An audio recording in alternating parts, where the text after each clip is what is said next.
The silence in the void was deafening. Commander Thaxmer stood on the bridge of his flagship, the Dominator, watching as the last flicker of resistance died on Kepler 44b. The planet's surface glowed with the orange fires of conquest. Another world added to the Draconian Empire's growing collection of trophies. 17 worlds, he whispered to himself, savoring the taste of victory.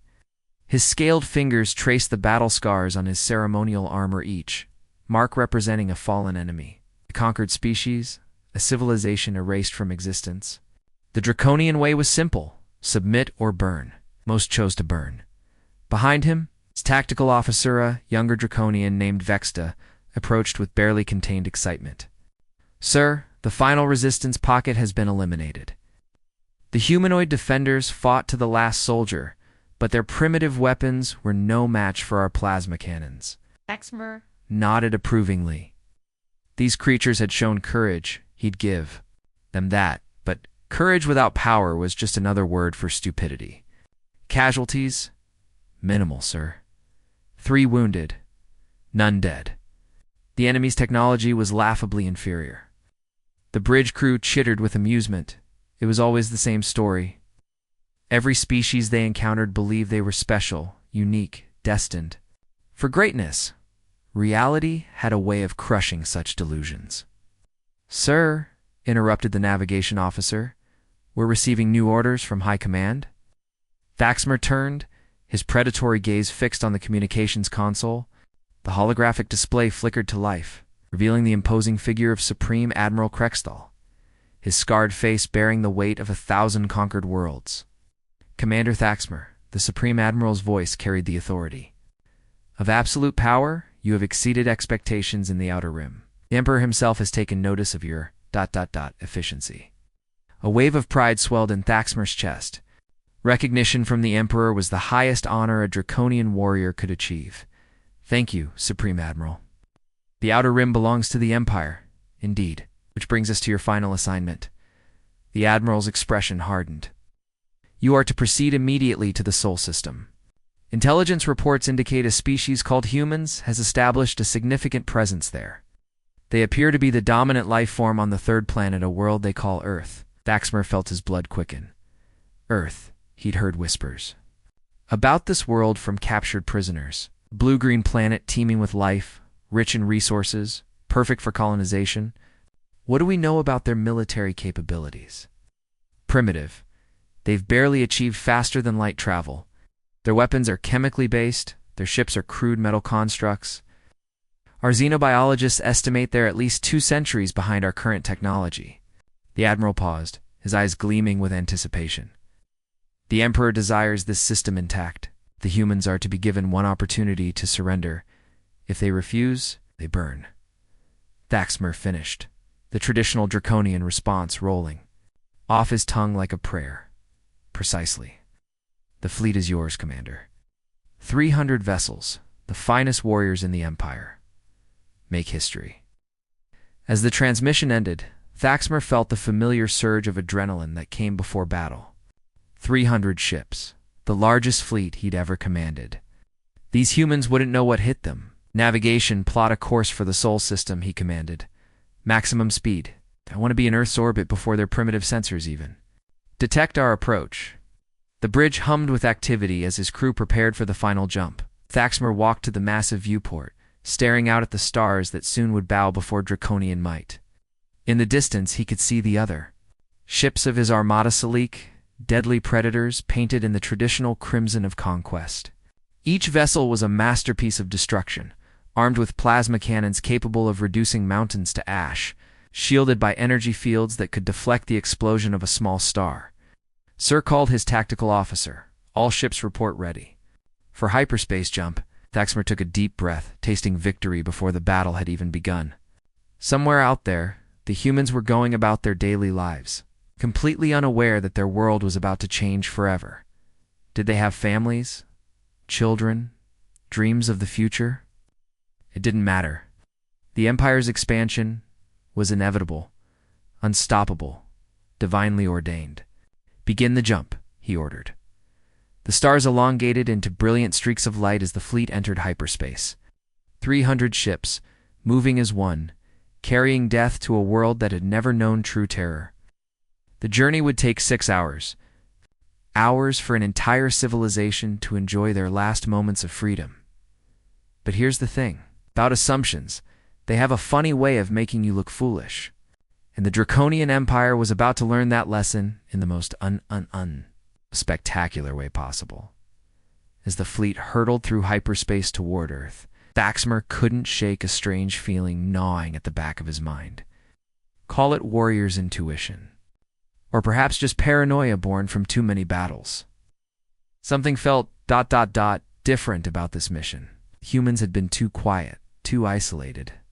Most species they encountered had at least attempted to make contact with neighboring civilizations, to form alliances, to seek help. But the humans? They'd remained completely silent, working in the shadows of their small corner of the galaxy. "Sir." His intelligence officer spoke up. "I've been reviewing the reconnaissance data on human military installations. There's something ... odd." Thaxmer's attention snapped to the younger officer. "Define odd?" "Well, sir, our deep space probes detected what appears to be a single military vessel in the Sol system. Just one ship, stationed near the fourth planet. It's unusual for a species to leave their homeworld so lightly defended." "They're even more primitive than we thought," Thaxmer mused. "Or perhaps they're simply foolish enough to believe their isolation will protect them." The intelligence officer nodded, but something in his expression suggested he wasn't entirely convinced. "Yes, sir, it's just ... The energy readings from that single ship are, well, they're unlike anything in our databases." Thaxmer felt a flicker of annoyance. "Officer Dexmar, are you questioning the tactical assessment of High Command?" "Sir, of course not, sir. I'm merely reporting anomalies." "The only anomaly," Thaxmer said coldly, "will be how quickly we reduce their pitiful defenses to cosmic dust." The hours passed slowly. Thaxmer found himself pacing the bridge, reviewing battle plans, imagining the glory that awaited him. The Emperor's favor, a promotion to Supreme Admiral, perhaps even a governorship of the conquered human territories. The possibilities were endless. Finally, the navigation officer called out, "Hyperspace exit in 30 seconds, sir." Thaxmer straightened, his hand instinctively moving to his ceremonial blade. "All ships, battle stations, prepare for immediate engagement." The fleet dropped out of hyperspace in perfect formation, weapons primed, shields raised. The Sol system spread before them like a jewel box, a yellow star surrounded by planets, asteroids, and the promise of conquest. But what they found waiting for them defied all expectations, all logic, all reason. A single human vessel drifted toward them through the void. One ship against 300. It was smaller than their flagship, sleek and silver, moving with an almost casual confidence that sent a chill down Thaxmer's spine. "Sir," his tactical officer whispered, "sensors confirm it's the same vessel our probes detected. Energy readings are, they're off the charts." Thaxmer could respond, the human ship's communication array activated. The view screen flickered to life, revealing a human male who looked impossibly calm given the circumstances. "This is Captain Michael Rodriguez of the USS Vengeance," the human said, his voice steady and authoritative. "You are trespassing in protected space. Turn around and leave. This is your only warning." The alien bridge erupted in harsh laughter. The audacity was breathtaking. Thaxmer's officers chittered with amusement, their scaled faces twisted with predatory glee. "Human fool," Thaxmer snarled, stepping forward so the camera could capture his full, intimidating presence. "You face the might of the Draconian Empire. We have crushed civilizations 1,000 times more advanced than yours. They surrender now, and we may allow some of your species to survive as slaves." Captain Rodriguez's expression never changed. Behind him, Thaxmer could see other humans working at their stations. Blonde woman in tactical uniform whose hands moved with practiced precision. Other officers who seemed strangely ... confident. "Negative," Rodriguez replied. "You have 10 seconds to begin your retreat, or we will respond with overwhelming force." The laughter on the bridge died. Faxmer felt his amusement transform into cold fury. The arrogance of this primitive species was beyond belief. Did they not understand what they faced? Did they not comprehend the futility of their position? Its overwhelming force? Faxmer repeated, his voice dripping with contempt. We are one ship. We are 300. Your mathematics are as primitive as your technology. But even as he spoke, something nagged at him. The human's confidence seemed too real, too absolute. No species facing extinction would maintain such composure unless... unless they knew something he didn't. Destroy them, he commanded coldly, pushing the doubt from his mind. And that's when everything changed. Because sometimes the greatest victories come not from the largest armies, but from the most unexpected weapons. And humanity was about to demonstrate a truth that would reshape the galaxy forever. That real power doesn't come from the ability to destroy, but from the wisdom to choose when not to. Want to discover how small actions can lead to massive results? Just like how one human ship changed the fate of an entire galaxy. The power of compounding can transform your life in ways you never imagined. Check out our next video to learn how this mathematical miracle can work for you. The moment Commander Faxmer gave the order, the Draconian fleet transformed into a constellation of death. 300 warships, each one a masterpiece of destruction, began their deadly ballet. The energy readings across the fleet spiked like a patient's heart, monitoring cardiac arrest. Except, this wasn't about saving lives. It was about ending them. All batteries, prepare to fire. Shh. Faxmer's voice echoed across the fleet's communication network, reaching every gunner, every weapons officer, every soldier who had dreamed of this moment. For months, they had heard whispers about the mysterious humans.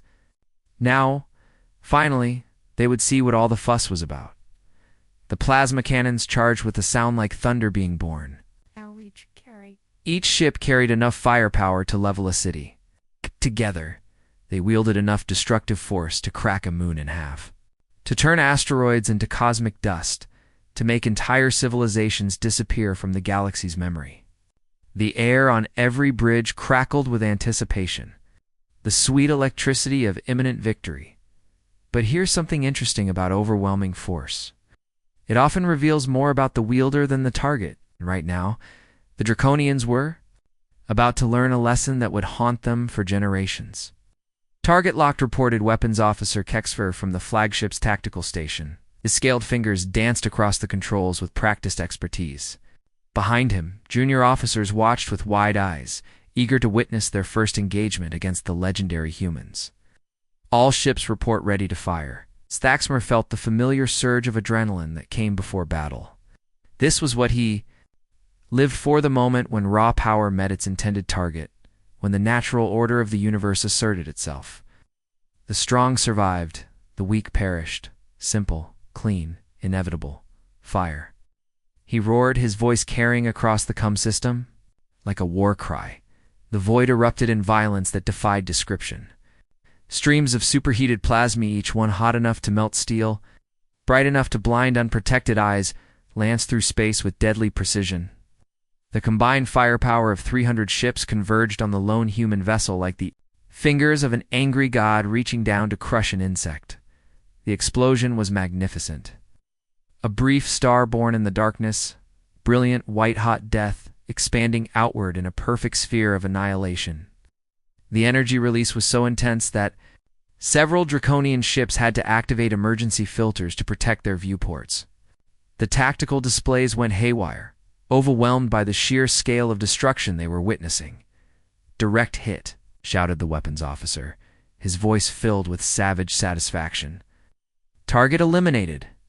The bridge crew erupted in cheers, their voices mixing with the chittering sounds of Draconian celebration. Victory tasted sweet, even when it came so easily. Perhaps the humans had been overrated after all. Perhaps their reputation was just another example of primitive species inflating their own importance. But wait, something was wrong. As the energy dissipated and the sensors recalibrated, cheering on the bridge died like a candle in a hurricane. The tactical officer's face went pale as a scaled reptilian face could manage. His hands shook as he rechecked his readings, hoping desperately that his instruments were malfunctioning. "Sir," he whispered, his voice barely audible above the bridge's electronic hum. The target. It's still there. Daxmer felt his blood turn to ice. What did you say? The human ship, sir. It's completely unharmed. The view screen flickered. Back to life, showing the impossible sight that would be burned into their memories forever. The USS Vengeance hung motionless in space, its silver hull gleaming under the distant sun's light. Not a single scorch mark marred its surface. Not a scratch. Not even a dent.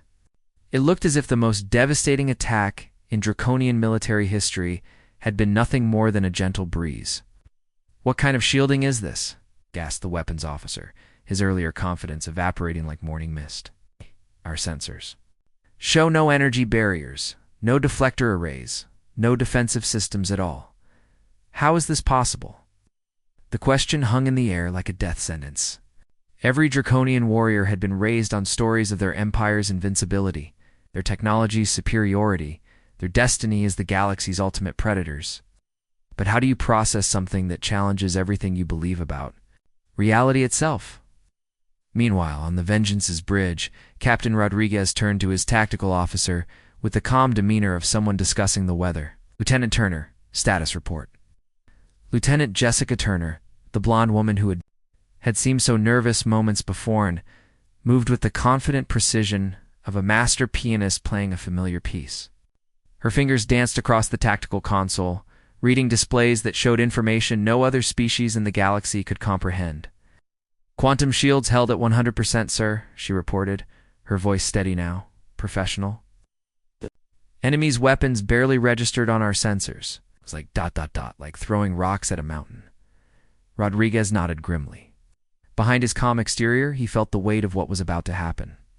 This wasn't just about defending Earth anymore. This was about changing the fundamental balance of power in the galaxy. Very well, Lieutenant Carter. You may proceed with the Phoenix Protocol.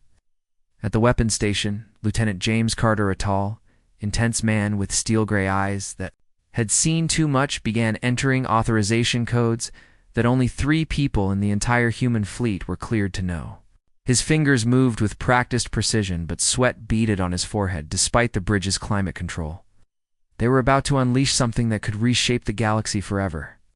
Authorization Alpha 77 confirmed. Carter reported, his voice tight with concentration. Phoenix array charging, came Captain Rodriguez's voice over the come to the alien fleet. Cutting through their confusion like a blade through silk, your 10 seconds are up. I did warn you. And that's when the universe decided to show the Draconians what real power looked like. The human ship's hull began to glow with an inner light that started soft, almost gentle, like the first rays of dawn. But within seconds, it intensified, becoming something that made the Draconian sensors scream warnings they had never been programmed to give. The light wasn't just bright, it was wrong somehow, as if the very fabric of space-time was being twisted into impossible shapes.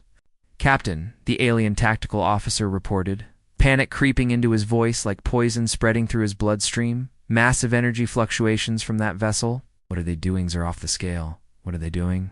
Exmer stared at the readings in growing horror. The numbers were impossible. According to every law of physics he knew, no single ship could contain that much power without collapsing into a black hole. The energy output was beyond theoretical limits, beyond anything in the known universe. All ships, emergency evasion, he shrieked, his voice cracking with fear he had never felt before. Maximum burn. Get us out of here. But you know what they say about hindsight's always 20/20. And right now, the Draconians were about to discover that sometimes the greatest lesson comes not from victory, but from the moment you realize you've been playing an entirely different game than your opponent. The human ship continued to glow, its light now visible to the naked eye across thousands of kilometers of space. Whatever was happening aboard that vessel was beyond anything the Draconians had ever encountered, and deep down in the primal part of their brains that had kept their species alive for millions of years, every warrior in the fleet knew the same. Terrible truth. They were about to witness something that would change everything. The emergency burn wouldn't save them.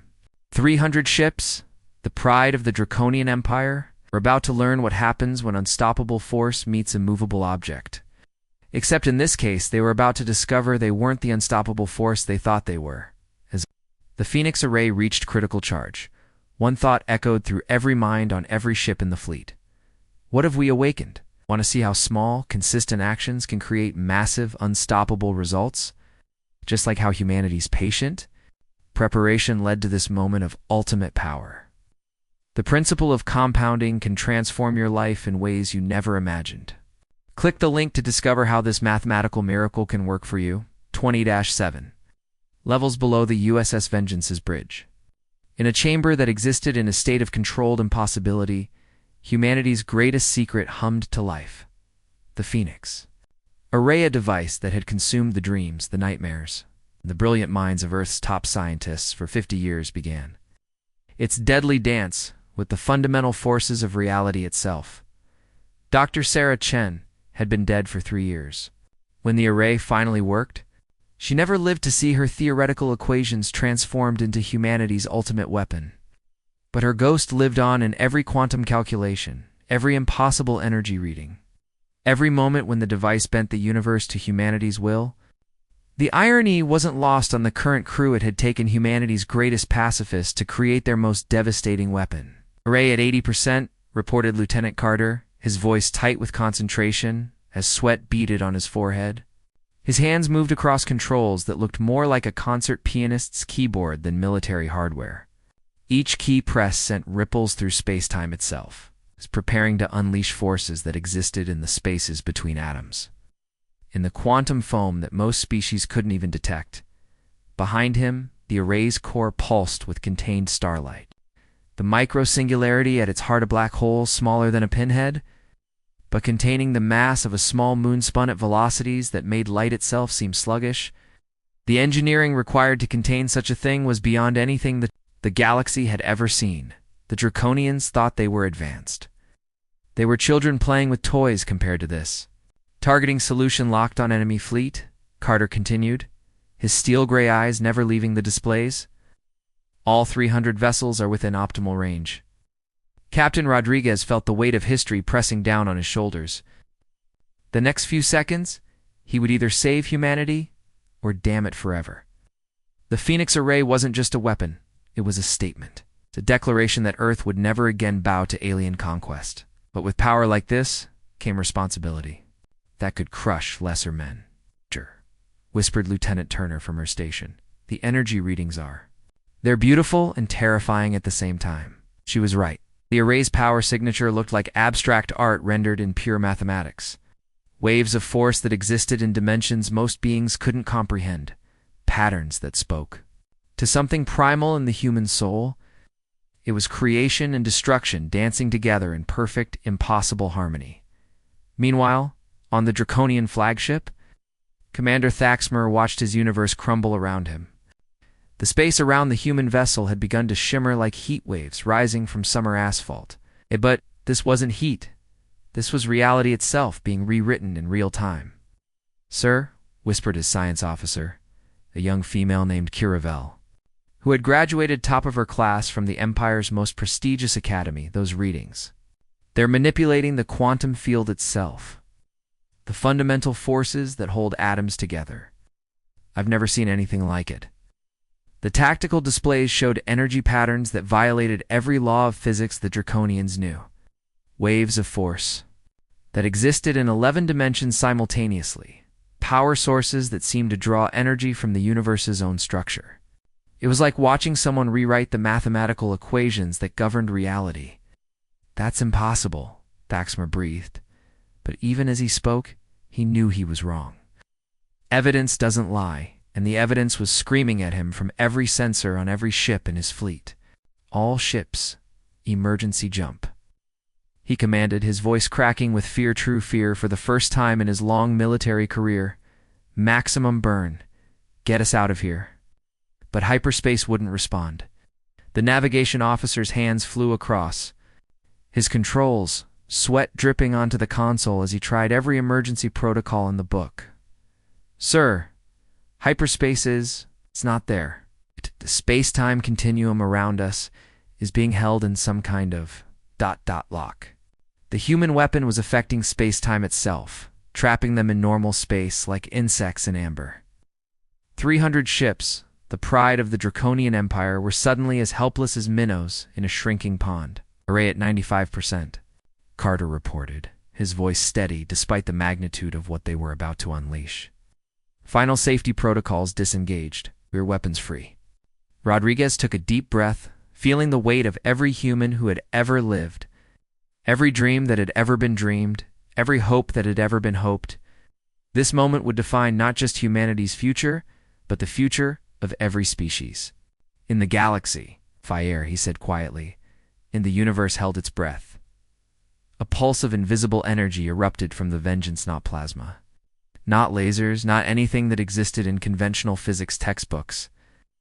This was something far more terrible and beautiful, pure possibility given form and direction. It expanded outward at the speed of light, washing over the Draconian fleet like a tide of altered reality.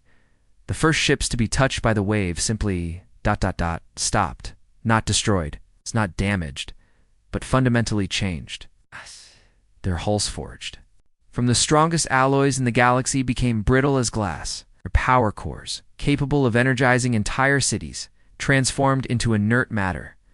Their weapon systems, designed to crack planets, dissolved into component atoms that reorganized themselves into crystallized silicon sculptures. "What's happening to us?" screamed a Draconian gunner, as his plasma cannon became a decorative flower, made of metallic petals. Around him, his crewmates watched in fascination and horror as their warship transformed into something that belonged in an art museum rather than a battlefield. The wave continued its inexorable advance, touching ship after ship with the same impossible effect. Advanced targeting computers became abstract mathematical sculptures. Life support systems reorganized themselves into breathable artwork. Navigation arrays transformed into crystalline structures that somehow still provided air and gravity, but couldn't navigate anywhere within seconds. 300 of the galaxy's most feared warships became nothing more than hollow shells drifting in space, beautiful, functional, but completely powerless. The Phoenix Array had rewritten the molecular structure of their ships, turning instruments of war into monuments to humanity's restraint. The entire engagement lasted 12 seconds. 12 seconds to change the balance of power in the galaxy forever. 12 seconds to prove that humanity wasn't just another species to be conquered. 12 seconds to demonstrate that real strength doesn't come from the ability to destroy, but from the wisdom to transform. "Array powering down," Carter reported, his voice filled with awe at what they'd accomplished. "All systems nominal. The microsingularity is stable."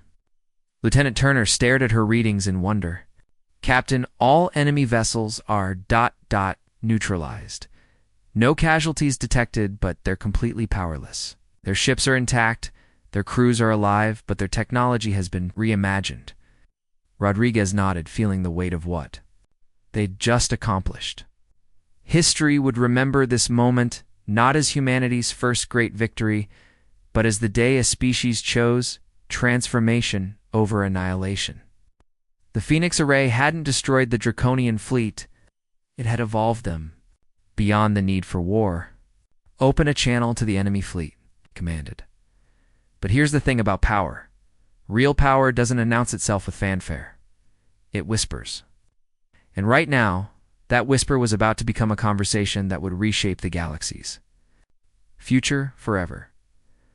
On 300 ships, Draconian warriors sat in stunned silence, surrounded by the beautiful remnants of their former weapons, breathing air provided by systems they no longer understood, contemplating a future they had never imagined possible.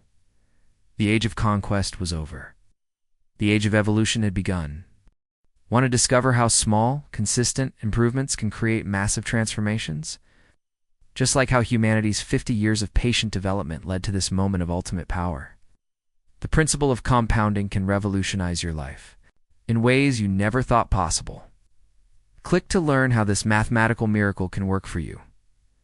Commander Thaxmer stood in the ruins of everything he had believed about power, about strength, about the natural order of the universe.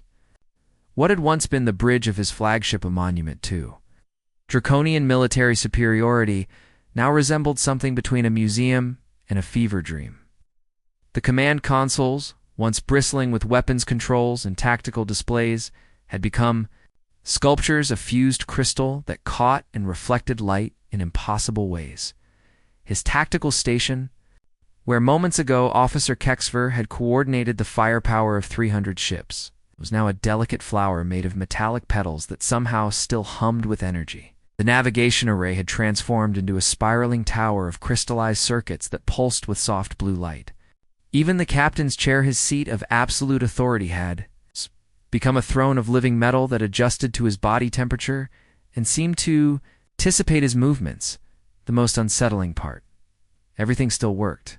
The atmospheric processors, now resembling abstract art installations, continued to provide breathable air. The gravity generators transformed into geometric sculptures, maintained perfect wanji throughout the ship. The life support systems had become gardens of metallic flowers that somehow purified the air better than the original technology ever had. "Sir," his communications officer said weakly, her voice barely above a whisper. She sat before what had once been a standard cum station but was now a harp-like instrument with strings made of light. When she touched them, they sang with the voices of distant stars. "The human vessel is hailing us." Thaxmer looked at the view screen, which had become a sheet of polished copper that somehow still displayed images with perfect clarity.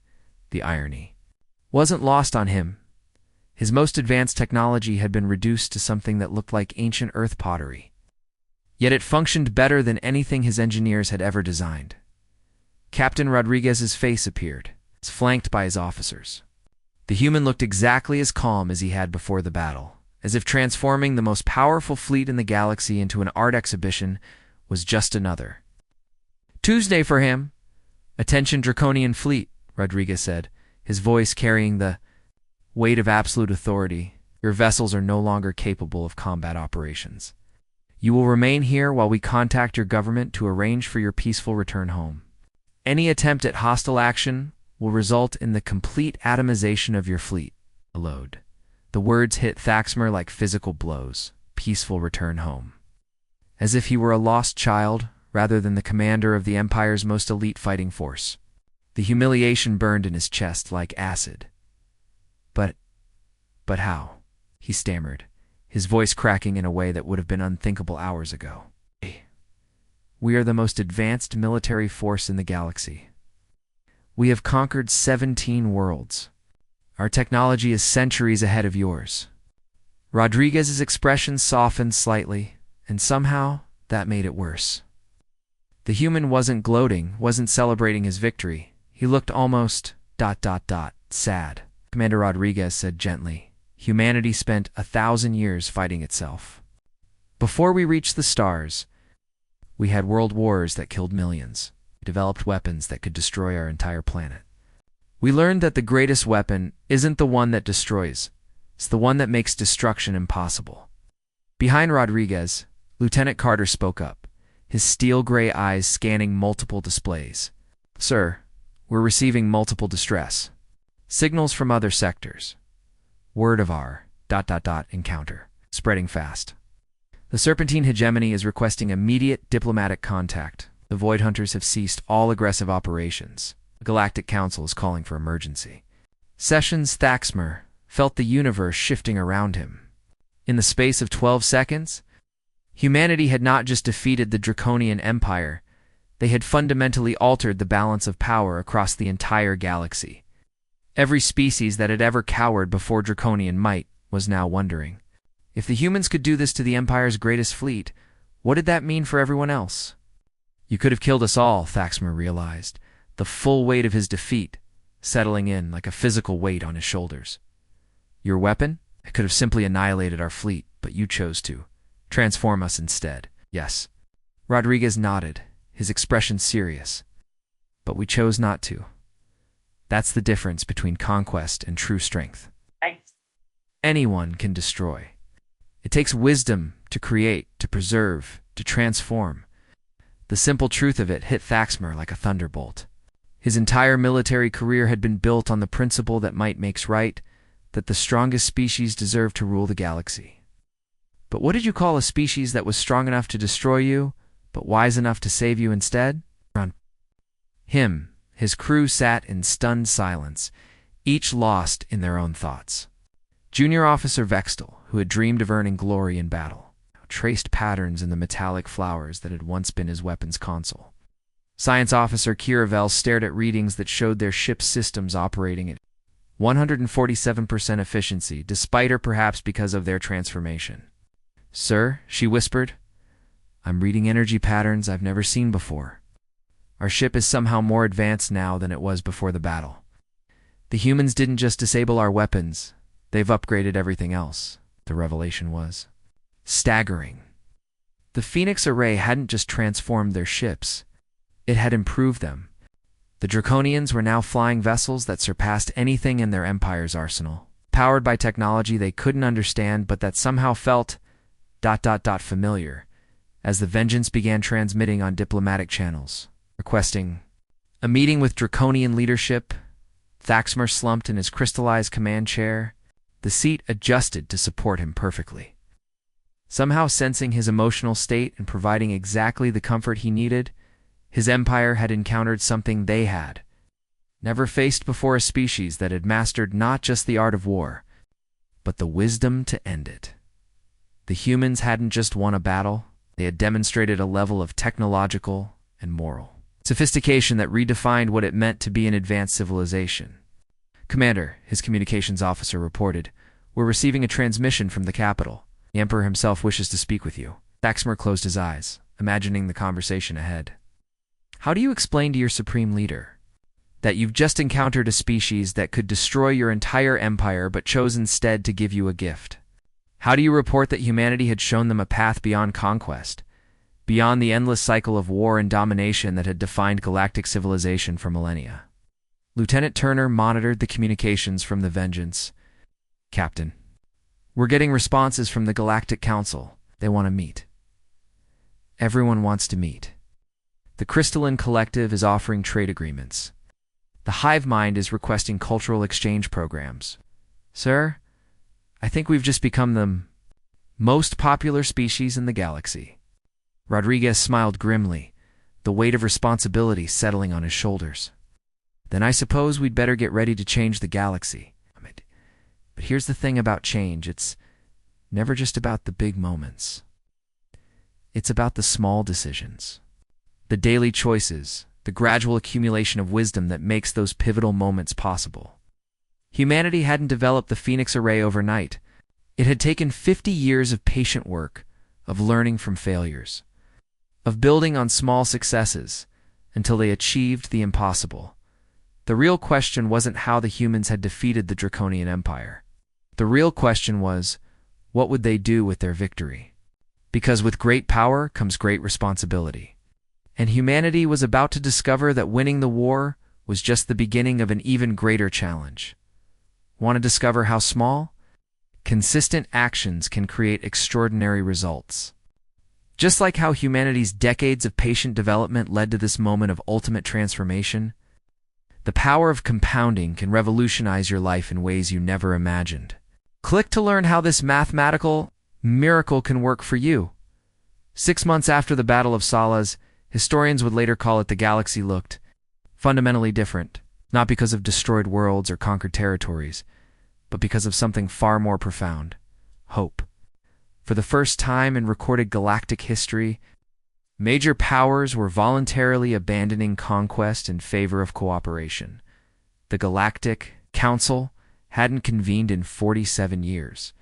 The last time, 3 species had walked out after accusations of territorial violations led to a 15-year war that devastated 6 star systems.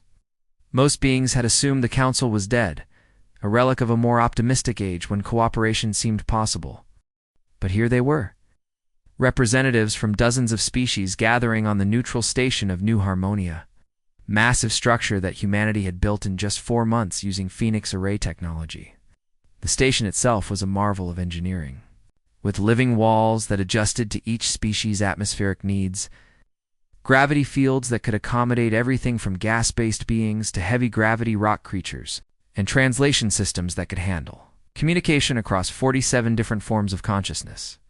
Admiral Michael Burr, Rodriguez, recently promoted after what the press called the 12-second war, stood before the assembled delegates. The weight of history pressed down on his shoulders like a physical force. Behind him, Admiral Jessica Turner and Admiral James Carter represented humanity's commitment to what they called peace through strength, but not the kind of strength the galaxy was used to. "Fellow beings," Rodriguez began, his voice carrying clearly through the chamber's advanced acoustics, 6 months ago, humanity made first contact with the wider galactic community. It wasn't the diplomatic meeting we had hoped for. A ripple of nervous laughter moved through the assembly. Several delegates, particularly the draconian representatives, shifted uncomfortably in their seats. The Battle of Seoul had become legendary, passed down through military academies and civilian networks alike. 300 ships reduced to floating art galleries in 12 seconds. Today, Rodriguez continued, humanity offers the galaxy a choice. We can continue the cycle of conquest and destruction that has plagued our star systems for millennia. Or we can build something better. Something that honors the potential of every sentient species. The Serpentine section, a delegate raised a scaled arm. Ambassador Sutara, known for her direct communication style, spoke with the authority of someone who had survived 3 galactic wars. "Admiral Rodriguez, your words are inspiring, but let's address the plasma cannon in the room. What guarantee do we have that humanity won't use this Phoenix technology to dominate us all?" The question hung in the air like an unexploded bomb. Every delegate in the chamber had been thinking it, but few had the courage to voice it so directly. After all, they were talking to representatives of a species that had just demonstrated the ability to neutralize entire fleets without breaking a sweat. Rodriguez smiled, not the predatory grin of a conqueror, but the patient expression of a teacher about to reveal something wonderful. He activated a holographic display that filled the chamber's center, showing the construction of dozens of massive space stations throughout known space. "Ambassador Sutara raises an excellent point," he said, "which is why we're sharing the technology. Every species that joins our defensive alliance will receive the complete knowledge to build their own Phoenix arrays. Not as weapons of conquest, but as shields against aggression." The chamber erupted in surprised chatter. Delegates turned to each other, speaking in hushed tones in dozens of languages. The translation systems worked overtime to keep up with the sudden burst of communication. Several ambassadors looked like they had just been told the laws of physics were optional. "You're giving it away," asked the Crystalline Collective's representative, her voice harmonizing across several frequencies simultaneously. "The most powerful military technology in galactic history." Not giving, Admiral Turner stepped forward, her tactical mind evident even in diplomatic settings. "Sharing. There's a difference. This isn't charity as survival. A galaxy where every species can defend itself is a galaxy where no one needs to attack anyone else." From the back of the chamber, a familiar figure stood slowly. Former Commander Thaxmer, now serving as the Draconian peace envoy, looked like a different being than the proud warrior who had led the Empire's greatest fleet. 6 months of reflection had changed him in ways that went deeper than mere defeat. "You would give us the power to defend ourselves," he said, his voice carrying across the silent chamber, "even against you?" "Especially against us," Rodriguez replied without hesitation. "A galaxy where no one can conquer anyone else is a galaxy where we're all free to explore, to trade, to grow. That's not the human way, that's the only way forward. But here's where the story takes an even more interesting turn." Admiral Turner activated another holographic display, this one showing Phoenix arrays in peaceful operation. Cities rising from barren worlds in minutes. Damaged ecosystems healing in real time. Asteroid belts being transformed into garden worlds. Phoenix array works by rewriting atomic bonds, she explained, her voice filled with excitement. Destruction was never its primary purpose. Can build cities, terraform worlds, heal damaged ecosystems. We're not just offering to share defensive technology. We're offering to share construction technology that could end scarcity across the galaxy. The implications hit the delegates like a physical wave.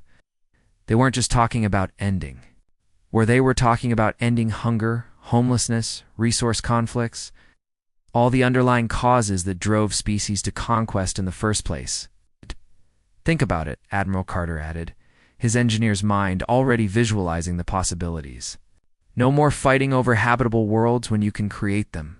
No more resource wars when you can transform matter at the atomic level. No more territorial disputes when space itself becomes unlimited real estate. The vote was overwhelming. 43 species agreed to join the Galactic Defense Network.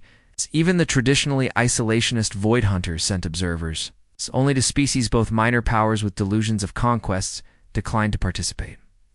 As the session concluded, Admiral Rodriguez looked out at the stars through the station's massive viewport. Somewhere out there, the crew of the USS Vengeance was already training alien engineers in the peaceful applications of the Phoenix Array. Other human ships were helping former enemies rebuild their societies, sharing not just technology, but the philosophical frameworks that had allowed humanity to move beyond warfare. Admiral Carter joined him at the window. Both men watching as ships from dozens of species departed to spread word of the new galactic order.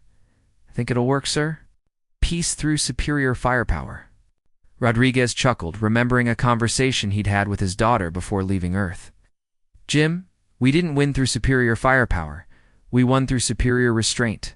Hardest part isn't having the power to destroy, it's having the wisdom not to use it. If someone decides to test that wisdom, then they'll discover what 43 species with Phoenix arrays can accomplish when they work together. Rodriguez's expression grew serious. But more importantly, they'll discover that we're building something bigger than military alliances. We're building a galactic civilization based on cooperation instead of conquest. Through the viewport, they could see construction beginning on the first joint species Phoenix facility. Humans, draconians, serpentines, and crystalline beings working side by side, building technology that would reshape the galaxy forever. Humanity had won their first galactic war, not through superior violence, but through superior wisdom. And, in doing so, they had ended the age of galactic warfare forever. The day an alien fleet challenged a human warship and was defeated instantly had become the day. The galaxy chose peace over conquest. But perhaps most importantly, it had become the day that showed how small acts of restraint, accumulated over time, could create transformations that seemed impossible. Just like compound interest. Wisdom grows exponentially when applied consistently. Want to discover how small, consistent choices can create extraordinary transformations in your own life? Just like how humanity's patient development of wisdom led to galactic peace, the power of compounding can revolutionize your personal and financial future in ways that seem impossible today. Click to learn how this mathematical miracle can work for you.